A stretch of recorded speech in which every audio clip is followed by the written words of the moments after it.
అందరికీ నమస్కారం అండి. Welcome to infinity astrological sciences YouTube channel.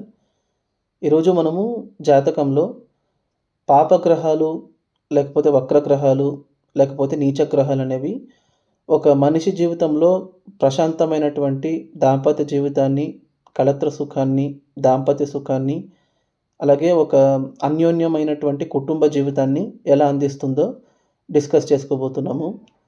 So, first of all మనము జాతకాల్లో ఒక మనిషి యొక్క కుటుంబ జీవితం గురించి మాట్లాడుకోవాల్సొస్తే, అక్కడ మనకు ప్రప్రథమంగా 4 స్థానాలనేవి మోస్ట్ ఇంపార్టెంట్ పారామీటర్స్ వహిస్తాయండి. ఫస్టు జాతకంలో మనకు రెండవ ఇల్లైనటువంటి కుటుంబ స్థానము, ఏడవ ఇల్లైనటువంటి కళత్ర స్థానము, ఎనిమిదవ ఇల్లైనటువంటి మాంగళ్య స్థానము, 12వ ఇల్లైనటువంటి శయనస్థానం అనేది ప్రతి ఒక్క మనిషి జీవితంలోనూ వాళ్ళ యొక్క కుటుంబం యొక్క వ్యవస్థని నిర్ణయించేటటువంటి స్థానాలు. ఎందుకంటే ఇది డెస్పైట్ ఆఫ్ జెండర్ చెప్తున్నానండి. మగవాళ్ళ జాతకమైనా సరే, ఆడవాళ్ళ జాతకమైనా సరే, వాళ్ళ జాతకాల్లో second house, seventh house, eighth house, 12థ్ హౌస్ అనేది మోస్ట్ ఇంపార్టెంట్ పారామీటర్స్. ఇక్కడ సంతాన స్థానము, లగ్నము ఇలాంటివి కూడా ఇంపార్టెంట్ పారామీటర్సే.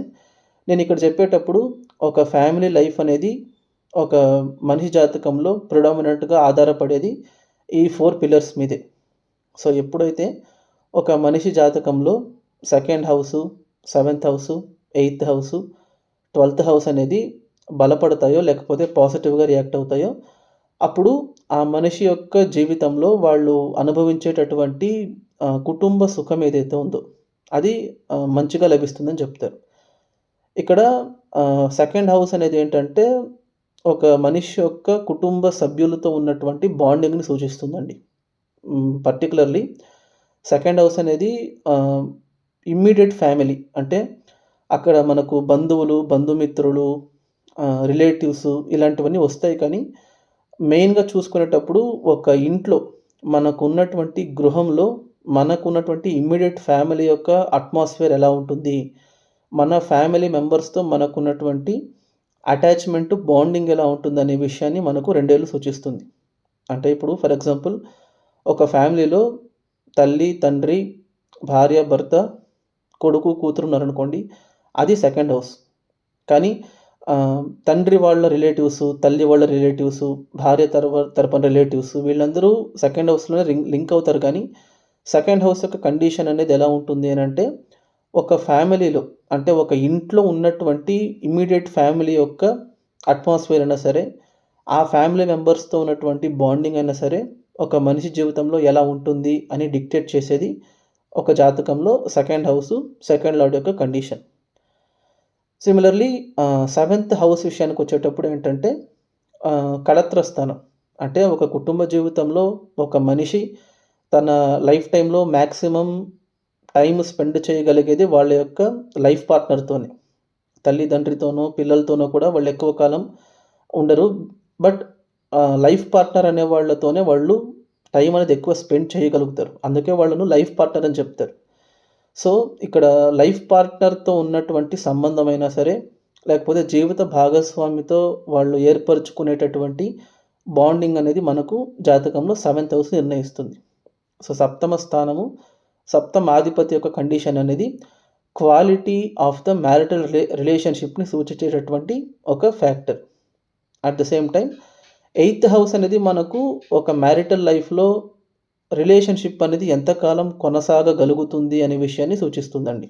అంటే ఎస్పెషల్లీ మ్యారిటల్ రిలేషన్‌షిప్‌లో ఇన్వాల్వ్ అయ్యేటప్పుడు భార్యకు భర్తతో, లేకపోతే భర్తకు భార్యతో ఉన్నటువంటి అనుబంధమైనా సరే, ఆ మ్యారిటల్ బాండ్, దాంపత్య బంధము, దాని యొక్క బలం అనేది ఎయిత్ హౌసు, ఎయిత్ లార్డ్ యొక్క కండిషన్ అనేది డిసైడ్ చేస్తుంది.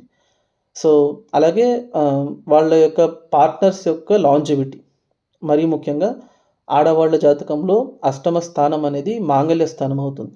సో, భర్త యొక్క ఆయుష్షు, అలాగే దాంపత్య జీవితం యొక్క డ్యూరేషన్ ఎంతవరకు మనకు ఒక రిలేషన్‌షిప్ అనేది ఎంతకాలం కొనసాగగలుగుతుంది అనే విషయాన్ని మనకు జాతకంలో ఎయిత్ హౌస్ అనేది నిర్ణయిస్తుంది. At the same time spouse యొక్క ఫ్యామిలీ అంటే మగవారి జాతకంలో భార్య తరపున ఉన్నటువంటి కుటుంబ సభ్యులతో వీళ్ళకు రిలేషన్షిప్ ఎలా ఉంటుంది.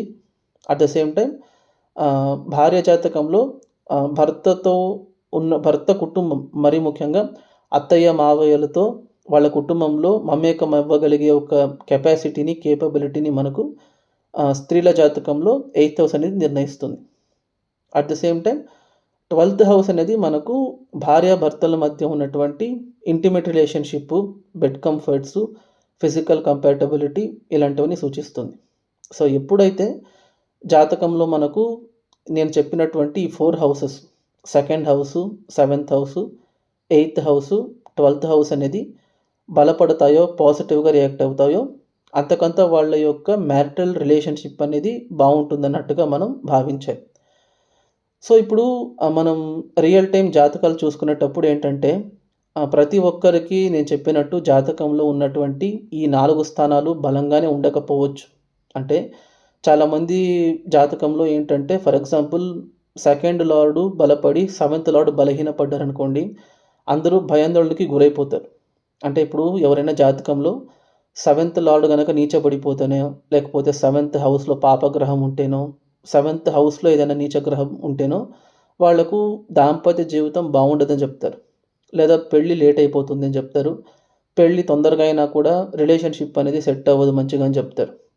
At the same time 8th house విషయానికొచ్చేటప్పుడు అక్కడ మనకు ఎటువంటి గ్రహం ఉన్నా కూడా అది దోషమే. శనీశ్వరుడు ఉంటే ఆయుర్గండాలని చెప్తారు. కుజుడు ఉంటే కుజ దోషము, రాహు ఉంటే సర్పదోషము, శుక్రుడు ఉంటే కళత్ర దోషము, చంద్రుడు ఉంటే చంద్రాష్టమము. ఇలాగా ఏ గ్రహం ఉన్నా కూడా 8th హౌస్‌లో అది చెడు చేస్తుందని చెప్తారు. సో చాలామంది మ్యారేజ్ కోసం మ్యాచెస్ చూసేటప్పుడు ఏంటంటే, వాళ్ళు ఫస్ట్ చూసేది 8th హౌస్‌లో మేలిఫిక్స్ ఉన్నారా లేదా. ఇప్పుడు జాతకం మనము పొంతన అంటే వివాహ పొంతన చూసేటప్పుడు అష్టమంలో కనుక శనీశ్వరుడు, కుజుడు, రాహువు ఉంటే వీళ్లకు దాంపత్య జీవితం బావుండదని సింగిల్ కంక్లూషన్‌కి వెళ్ళిపోతాం. కానీ నిజ జీవితంలో అలా జరుగుతుందా అంటే, అష్టమంలో కుజరాహువుల కలయిక, శని కుజుల కలయిక, సూర్య రాహువుల కలయిక ఇలాంటి ఉండే జాతకాలు కూడా 60 ఏళ్ళు, 70 ఏళ్ళు సంసారం చేసినవి కూడా ఉన్నాయి. అలాంటి కొన్ని వీడియోస్ కూడా నేను కొన్ని ఎగ్జాంపుల్స్‌ని కూడా మన ఛానల్‌లో మనం ఇదివరకే చేసి పెట్టాం. సో నేను ఇది ఎందుకు చేస్తున్నాను అనంటే, ప్రతి ఒక్కరికి అష్టమంలో శుభగ్రహాలే ఉండడం, అష్టమాధిపతి ఉచ్చంలోనే ఉండడం అనేది మనం ఎక్స్‌పెక్ట్ చేయలేమండి. ప్రతి ఒక్కరికి జాతకంలో ఏదో ఒక స్థానంలో ఏదో ఒక గ్రహం అఫ్లిక్షన్‌లో ఉంటుంది. మరీ పర్టిక్యులర్‌గా అష్టమం గురించి ఎందుకు చెప్తున్నాను అనంటే, మ్యాచింగ్ కోసం వచ్చే జాతకాలు ఈ సాకు చెప్పి మంచి మ్యాచెస్‌ని వదులుకుంటారు. అంటే జనరల్‌గా మనం శాస్త్రం చదువుకునేటప్పుడు ఏంటి, సప్తమంలో ఉచ్చ గ్రహం ఉంటేనో, సప్తమాధిపతి ఉచ్చంలో ఉంటేనో వాళ్లకు దాంపత్య సుఖం బావుంటుందని చెప్తారు. కానీ ఎంతోమందికి సప్తమాధిపతి ఉచ్చబడినటువంటి వాళ్ళు, సప్తమంలో ఉచ్చగ్రహం ఉన్నటువంటి వాళ్ళు, సప్తమాధిపతి స్వక్షేత్రంలో ఉన్నటువంటి వాళ్ళు, పెళ్లి కాకుండా ఉండేవాళ్ళు, పెళ్లి జరిగి పెళ్లి జీవితం బాలేకుండా ఉన్నటువంటి వాళ్ళు, విడిపోయినటువంటి వాళ్ళు కూడా ఉన్నారు. సో ఇక్కడ మేజర్ కాన్స్పిరసీ ఏంటి అనంటే, సప్తమ స్థానం అనేది మనకు కళత్ర స్థానంతో పాటు జయస్థానం అని కూడా చెప్తారండి. జయస్థానం అంటే హౌస్ ఆఫ్ విక్టరీ కాదు, it is called house of defeat. అంటే సప్తమం అనేది ఎప్పుడైనా సరే జాతకంలో మనకు న్యాచురల్‌గా పాపకర్తృయోగం అనేది ఆ స్థానానికి ఉంటుందండి. జాతకంలో 7th హౌస్ అనేది ఒక క్రిటికల్ స్పాట్. ఎందుకంటే 7th హౌస్ వెనకాల 6th హౌస్ ఉంటుంది. 7th హౌస్ ముందు 8th హౌస్ ఉంటుంది. సో షష్టమ, అష్టమ స్థానాల మధ్య ఉన్నటువంటి ఈ స్థానానికి న్యాచురల్‌గా పాపకర్తృయోగం ఉంటుందండి.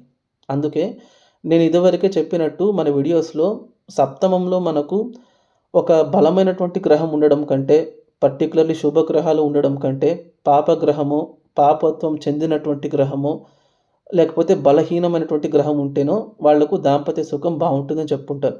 అది ఎగ్జాంపుల్స్ కూడా నేను వివరించాను. సో ఇలాంటివి ఎందుకు మీకు మంచి చేస్తాయని చెప్తున్నాను అనంటే, పాపకర్తృయోగంలో ఇన్వాల్వ్ అయ్యేటటువంటి గ్రహాలు పాపులుగా ఉంటేనే మంచిదండి.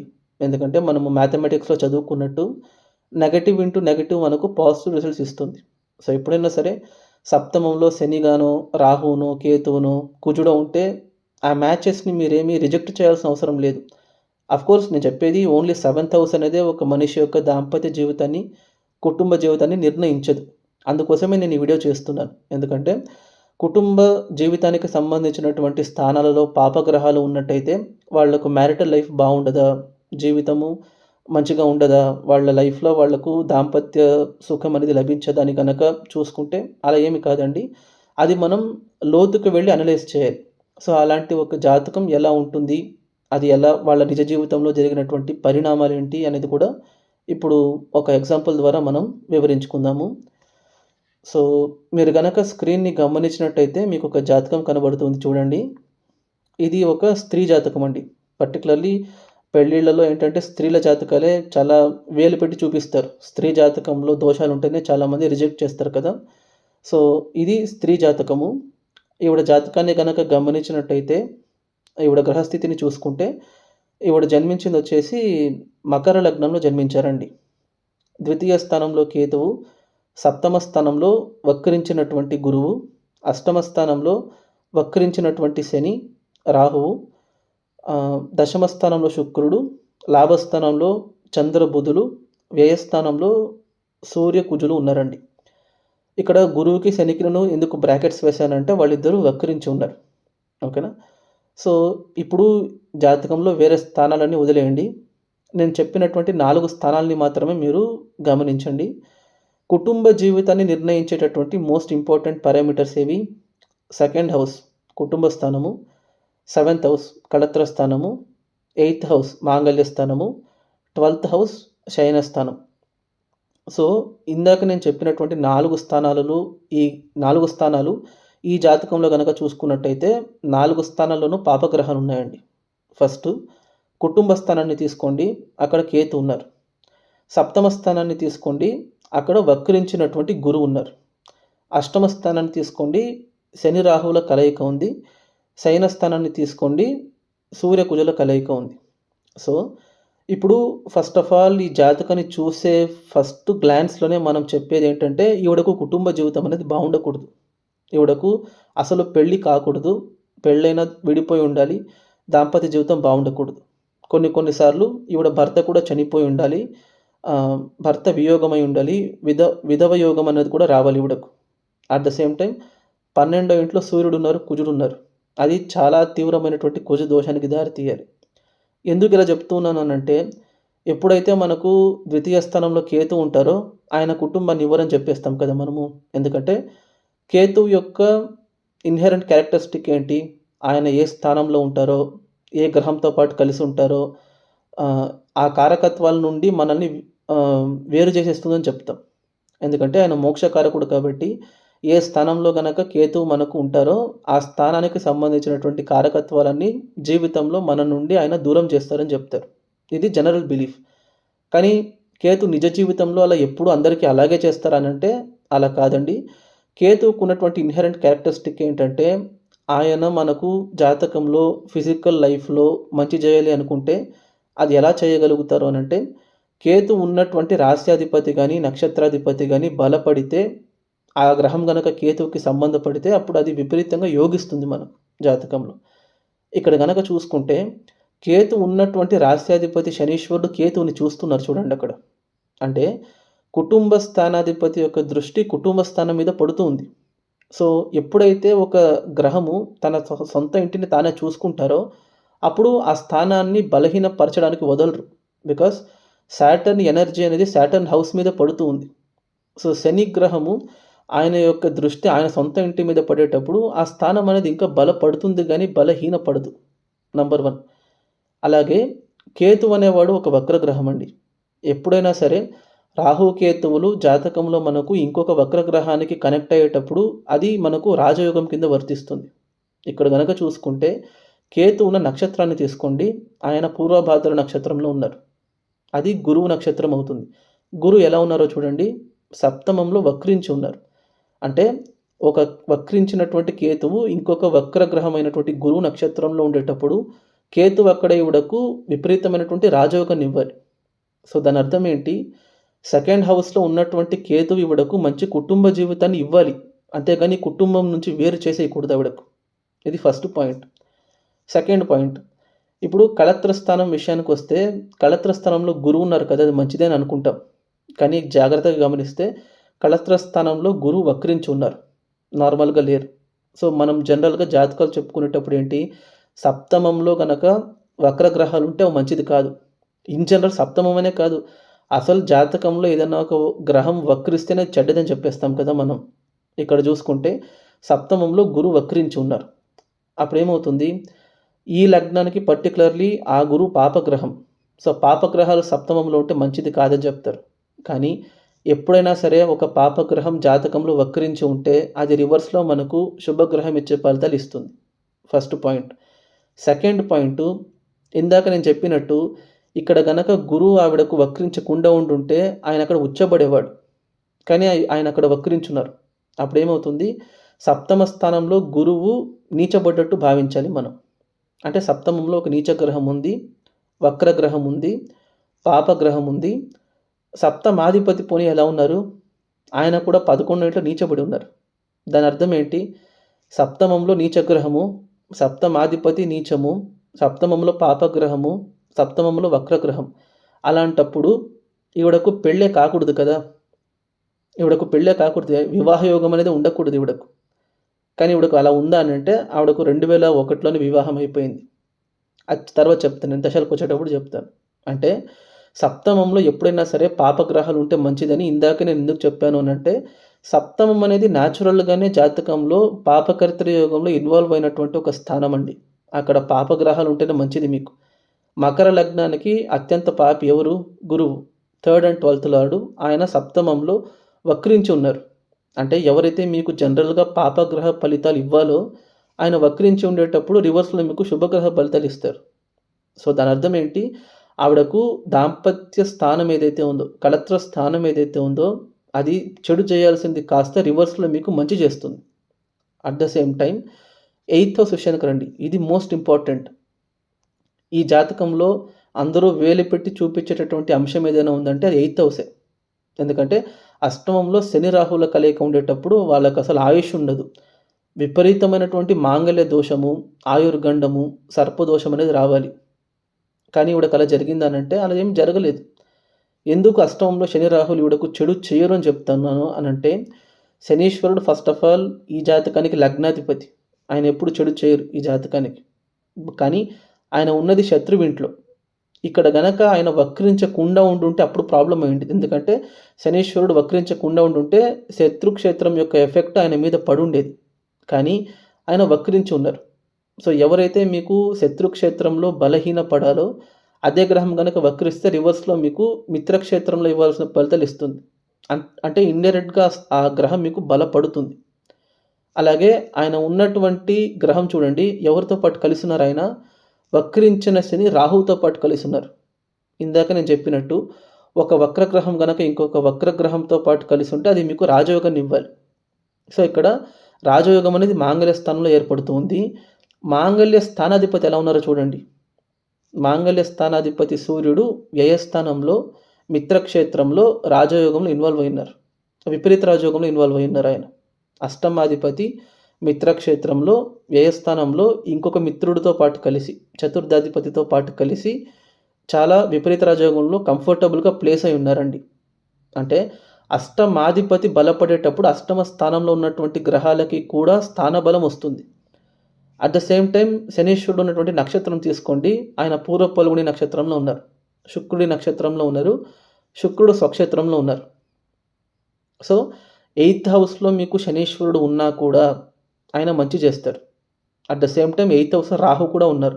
రాహు కూడా మంచే చేస్తారు. ఎందుకంటే ఆయన సూర్యుడి ఇంట్లో సూర్యుడి నక్షత్రంలోనే ఉన్నారు. సూర్యుడు బలంగా ఉన్నారు. అట్ ద సేమ్ టైమ్ రాహువు వక్రించినటువంటి శనితో పాటు కలిసి ఉన్నారు. సో, అది మీకు రాజయోగానికి దారితీస్తుంది.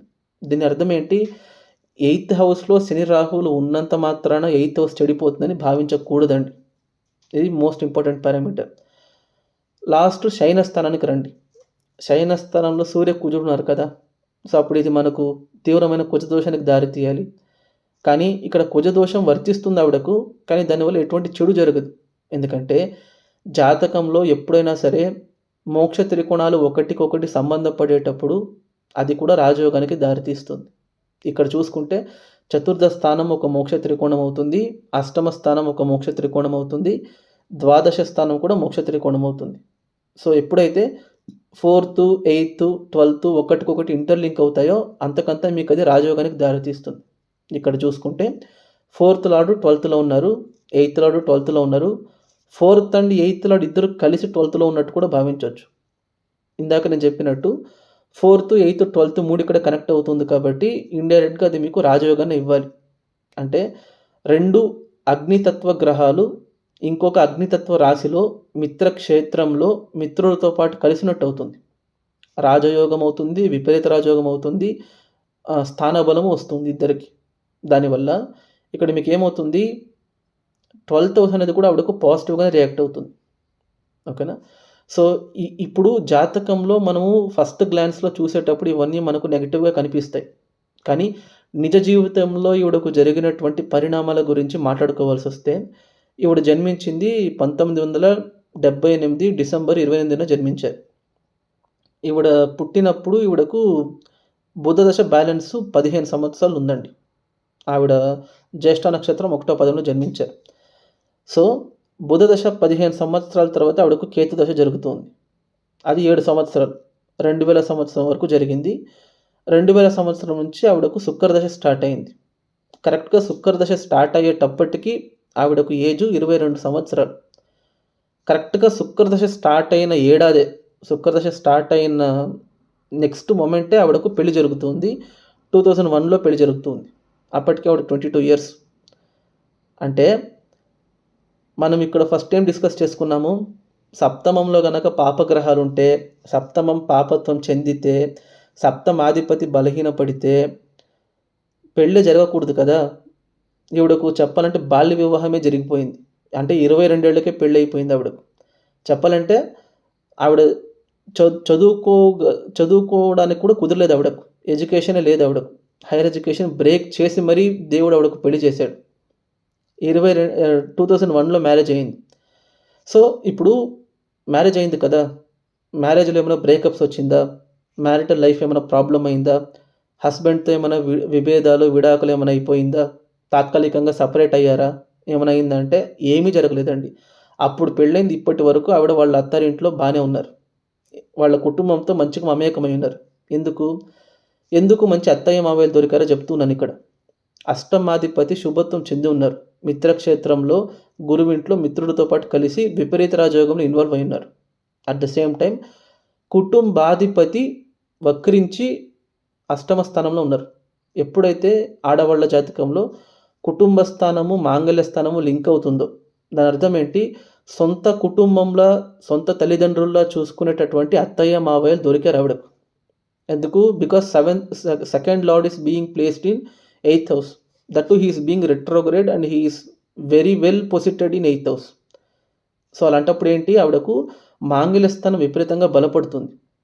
2001లో పెళ్ళయిందంటే ఇప్పుడు 2024 అంటే ఆవిడ యొక్క మ్యారిటల్ రిలేషన్‌షిప్, మ్యారేజ్ చేసుకొని బతికినటువంటి కాలం గనక తీసుకుంటే 23 ఇయర్స్ అయింది ఆవిడకు పెళ్ళై. నిజంగా మాంగళ్య స్థానంలో శని, రాహువులు గనక ఆవిడకు చెడు చేసేటట్టుంటే, నిజంగా మాంగళ్య స్థానం ఆవిడకు చెడిపోయి ఉంటే 23 ఏళ్ళు ఒక దాంపత్య జీవితంలో కొనసాగగలిగేవారా ఆవిడ? జస్ట్ చెప్తూ ఉన్నాను నేను. జస్ట్ జాతకంలో 8th హౌస్‌లో సాటర్నో, రాహువో ఉంటే చెడిపోతుంది అని చెప్తారు కదా! సో, ఇక్కడ అలా ఏం జరగలేదు. అట్ ద సేమ్ టైమ్ కుజదోషం ఉంది కదా! శయన స్థానంలో సూర్య, కుజులు గనక కలిసి ఉంటే పెళ్లి చేసుకుంటే వాళ్లకు భర్తతో ఫిజికల్ కంపాటబిలిటీ బావుండదని చెప్తారు. ఆవిడకు 2004లో, 2007లో ఇద్దరు పిల్లలు జన్మించారు. ఎలా జరిగింది? బికాస్ సంతాన స్థానాధిపతి 10th హౌస్‌లో రాజయోగంలో స్వక్షేత్రంలో ఉన్నారు. ఇంత నెగెటివ్ కాంబినేషన్స్ ఉన్నా కూడా జాతకంలో దశలు కూడా ఇంపార్టెంట్ అని చెప్తున్నానిక్కడ. ఎందుకంటే కరెక్ట్‌గా ఆవిడకు 2000 సంవత్సరం నుంచి శుక్రదశ స్టార్ట్ అయింది. యోగకారకుడి దశ దశమ స్థానంలో స్వక్షేత్రంలో ఉన్నారు శుక్రుడు. 20 సంవత్సరాలు తిప్పి కొడితే ఆవిడకు మంచి కుటుంబ జీవితము, మంచి భర్త, వెల్ సెటిల్డ్ ఫ్యామిలీ నుంచి మంచి అత్తయ్య, మావయ్యలు, పిల్లలు అన్నీ సెట్ అయిపోయింది ఆవిడకు. అంటే జాతకంలో కుటుంబ జీవితానికి సంబంధించినటువంటి స్థానాల్లో పాపగ్రహాలు ఉన్నా కూడా ఫ్యామిలీ లైఫ్ అనేది బావుంటుందండి. ఇది గుర్తుపెట్టుకోవాలి. ప్రొవైడెడ్ జరిగే దశ అనుకూలంగా ఉండాలి. అలాగే పాపగ్రహాలు ఉన్నా కూడా వాటి కండిషన్స్ ఎలా ఉన్నాయో చూడాలి. అష్టమ స్థానంలో గ్రహాలుంటే అష్టమ స్థానం చెడిపోతుందని కాదు. అష్టమాధిపతి ఎలా ఉండాలో చూడాలి. అలాగే సప్తమ స్థానం బలపడితేనే బావుంటుందని అనుకోకూడదు. సప్తమ స్థానం చెప్పాలంటే బలపడితేనే ఇంకా నెగెటివ్. ఒక జాతకానికి సప్తమాధిపతి గనక బలపడిపోతేనే 2 మ్యారేజెస్, 3 మ్యారేజెస్ చేసుకుంటారు. లేదా మల్టిపుల్ అఫైర్స్‌లో ఇన్వాల్వ్ అవుతారు. మరీ విపరీతంగా బలహీనపడిపోతే అప్పుడసలు పెళ్లి కాదు. అంతేగాని సప్తమం అనేది పాపత్వం చెంది ఉంటేనే మ్యారిటల్ లైఫ్ అనేది స్టేబుల్‌గా ఉంటుంది. ఆఫ్‌కోర్స్ ఇప్పుడు ఈవిడ భర్తతో ఈవిడకు గొడవలే రాకుండా చాలా స్మూత్‌గా వెళ్ళిపోయిందని నేను చెప్పట్లేదు. రిలేషన్‌షిప్ అన్న తర్వాత ఏదో ఒక ఇష్యూ వస్తుంది. కానీ వచ్చినటువంటి ఇష్యూస్‌ని మేనేజ్ చేసుకొని, కాంప్రమైజ్ చేసుకొని, అడ్జస్ట్ చేసుకునే కెపాసిటీని కూడా అదే అందిస్తుందని చెప్తున్నాను. అలాగే కుటుంబ స్థానంలో గనక పాపగ్రహాలుంటే కుటుంబ జీవితమే పాడైపోతుంది. ఇలా అనుకోకూడదు. ఎప్పుడైనా సరే ఆ పాపగ్రహాలు ఉన్నా కూడా వాటి అధిపతులు ఎలా ఉన్నారో చూడాలి. ఇక్కడ సెకండ్ లార్డ్ సెకండ్ హౌస్‌ని చూస్తున్నారు. ఎయిత్ లార్డ్ విపరీత రాజయోగంలో ఇన్వాల్వ్ అయ్యున్నారు. సెవెంత్ హౌస్‌లో నీచ గ్రహం ఉంది. 12థ్ హౌస్‌లో విపరీత రాజయోగం ఏర్పడుతుంది. సో, దాని అర్థం ఏంటి? కుటుంబ జీవితానికి సంబంధించినటువంటి 4 స్థానాలు ఈవిడకు పాజిటివ్‌గానే రియాక్ట్ అవుతున్నాయి. దానివల్లే ఆవిడకు మ్యారిటల్ లైఫ్ అనేది బావుంది. ఓకేనా? సో, మీ జాతకంలో కూడా ఇలా జరిగితే మీరేం కంగారు పడాల్సిన అవసరం లేదండి. వాటిని జాగ్రత్తగా అనలైజ్ చేయాలి. ఓకేనా? సో, ఇంతవరకు నా వీడియో చూసారనంటే మీకు వీడియో నచ్చిందని అనుకుంటున్నాను. దయచేసి ఈ వీడియోకి ఒక లైక్ చేయండి, షేర్ చేయండి. దయచేసి మీ యొక్క వాల్యుయబుల్ ఒపీనియన్స్‌ని కామెంట్ రూపంలో తెలియజేయండి. అలాగే దయచేసి ఛానెల్‌ని మాత్రం సబ్స్క్రైబ్ చేసుకోవడం మర్చిపోకండి. Thank you.